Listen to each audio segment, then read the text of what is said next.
샬롬 로주 읽어주는 제입니다. 오늘은 2월 15일 수요일 로중입니다. 나는 앞으로도 이 백성에게 놀라운 일을 할 것이다. 놀랍고 예상치 못할 일들이다. 그 백성 지혜자들의 지혜가 없어지고 분별 있는 자들의 분별이 자취를 감출 것이다. 이사야 29장 14절. 사람들은 말 못하던 사람들이 말하고 장애인들이 온전해지고 걷지 못하던 사람들이 걷고 보지 못하던 사람들이 보는 것을 보고 크게 놀라며 이스라엘의 하나님을 찬양하였다. 마태복음 15장 31절. 하나님께 모든 것을 맡기는 하루 되세요. 샬롬 하올람. 오늘 가르침의 본문은 예수님이 이 땅에 계실 때 어떤 일을 하셨는지 굉장히 간략하고 정확하게 알려주고 있습니다. 사람들은 말 못하던 사람들이 말하고 장애인들이 온전해지고 걷지 못하던 사람들이 걷고 보지 못하던 사람들이 보는 것을 보고 크게 놀라며 이스라엘의 하나님을 찬양하였다. 예수님이 이 땅에 계실 동안 예수님과 함께 했던 사람들은 늘 이런 걸 보는 거예요. 말 못하던 사람이 말한다. 장애인들이 온전해진다. 저는 이 두 가지 일이 오늘날에도 필요하다고 생각합니다. 누구나 다 말은 할 수 있죠. 그런데 말을 하지 못하도록 언로가 막혀 있는 사람들이 있습니다. 아무리 얘기를 해도 그 누구도 듣지 못하는 그런 존재들이 있어요. 특히 오늘날은 소통의 시대, SNS 시대, 매스미디어의 시대인데 누군가의 말은 끊임없이 전달되고 확산되고 재생산되는 반면 누군가의 목소리는 완전히 묻혀버리는 이런 경우들이 너무나도 많습니다. 힘이 있는 사람, 정치 권력이 있는 사람들의 소리는 연일 뉴스며 SNS며 여러 군데서 퍼다 날르면서 확산시키잖아요. 근데 선한 양심을 가지고 살아가고 있는 소시민, 그냥 작은 사람의 소리는 허공에 외치는 무의미한 음파일 뿐입니다. 아무런 효력이 없어요. 누구도 들으려고 하지 않아요. 근데 주님께서 이 땅에 오시면 그들의 소리가 의미가 생기고 사람들이 듣는 소리로 변한다는 겁니다. 장애인이 온전해진다. 이건 아마 예수님 시대보다 오늘날이 훨씬 더 겉으로 보기에는 장애인들의 삶이 개선됐을 거예요. 여러 의료 기구들이 발달하고 여러 도움의 손길들이 많아졌잖아요. 근데 온전해진다는 거는 단순히 못 걷는 사람이 걷고 팔이 불편한 사람이 어떤 도구를 이용해서 대신 그 일을 하고 이런 수준의 이야기가 아닙니다.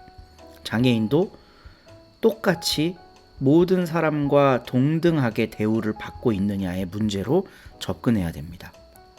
그런 의미에서는 오늘날도 여전히 몸의 불편은 여러 가지 도구의 도움을 받아서 해결했지만 온전하게 살아가지 못하는 장애인 여러분들이 참 많다, 이런 생각이 들어요. 그러니까 목소리를 내고 싶은 거 아니겠습니까? 근데 그들의 목소리는 대중들에게 잘 전달되지 않습니다. 그들이 시민들에게 불편을 끼치고 있다고, 역차별이라고, 지금 출근하는 20대 MZ세대들 최저 시급을 받고 살아가는 그 사람들은 무슨 죄냐고 하는 이야기만 연일 확산되고 있죠. 저는 이 시대에 예수님이 오시면 무의미하게 묻혀버렸던 말들을 다시 살리실 거라고 믿습니다.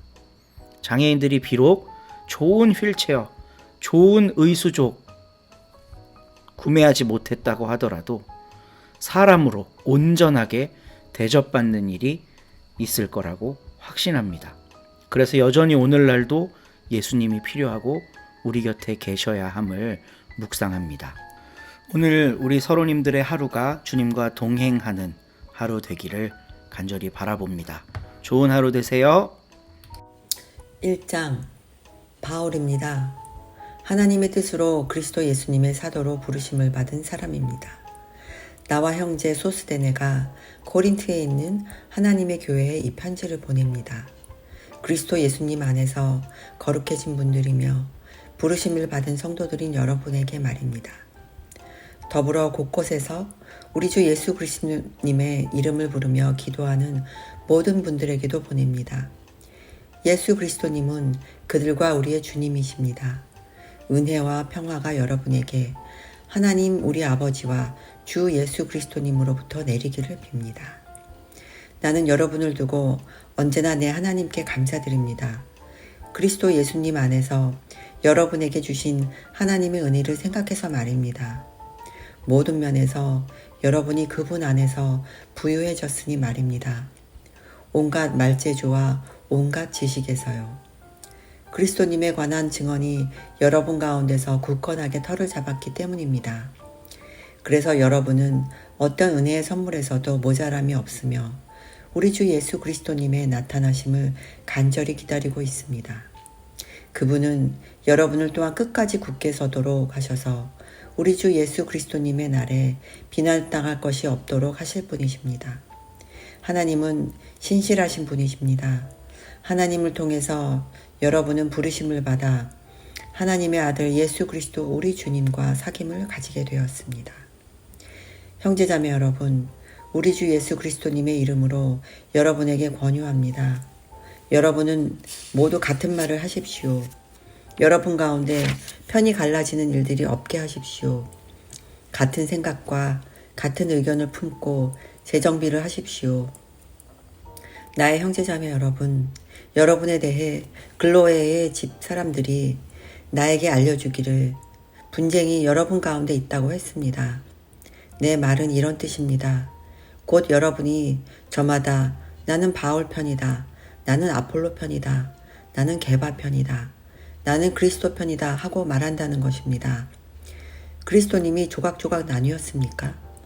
바울이 여러분을 위해 십자가에 매달리기라도 했단 말입니까? 또는 여러분이 바울의 이름으로 세례를 받기라도 했단 말입니까?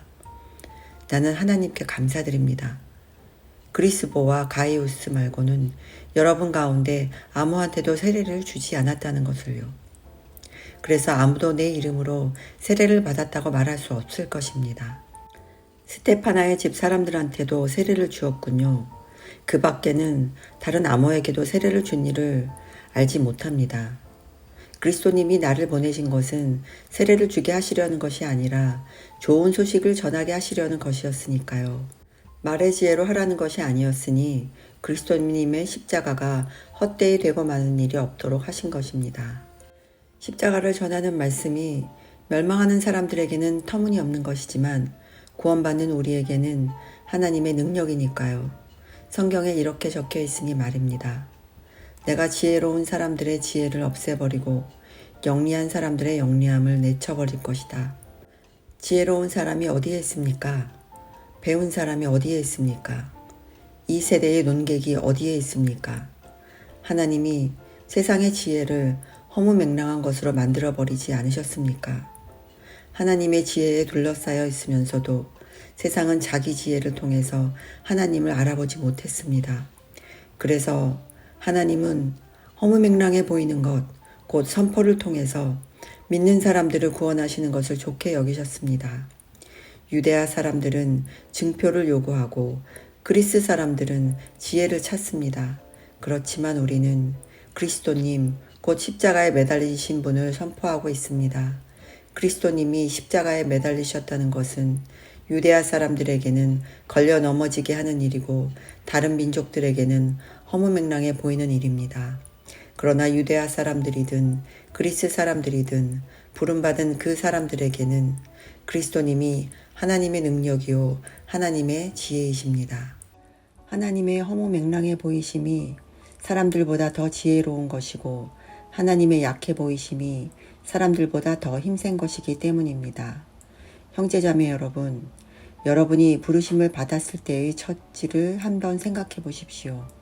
사람들 기준으로는 지혜로운 사람이 많지 않았고 능력 있는 사람이 많지 않았고 신분 높은 사람이 많지 않았습니다. 반대로 세상의 바보 같은 것들을 하나님이 선택하셨습니다. 지혜로운 사람들을 창피하게 하시려고 한 것입니다. 또 세상의 약한 것들을 하나님이 선택하셨습니다. 힘센 것들을 창피하게 하시려고 한 것입니다. 세상의 신분 낮은 것들과 밖으로 밀려난 것들, 곧 없는 것들을 하나님이 선택하셨습니다. 있는 것들이 맥을 못 쓰게 하시려고 한 것입니다. 그리하여 어떠한 사람도 하나님 앞에서 자랑하지 못하게 하셨습니다. 그러나 하나님이 해주신 일입니다. 여러분 자신들이 그리스도 예수님 안에 있게 된 것은 말입니다. 예수님은 우리에게 하나님으로부터 오는 지혜가 되신 분입니다. 예수님 덕분에 우리는 의롭다고 여김받게 되었고 거룩하게 되었고 죄에서 풀려나게 되었습니다.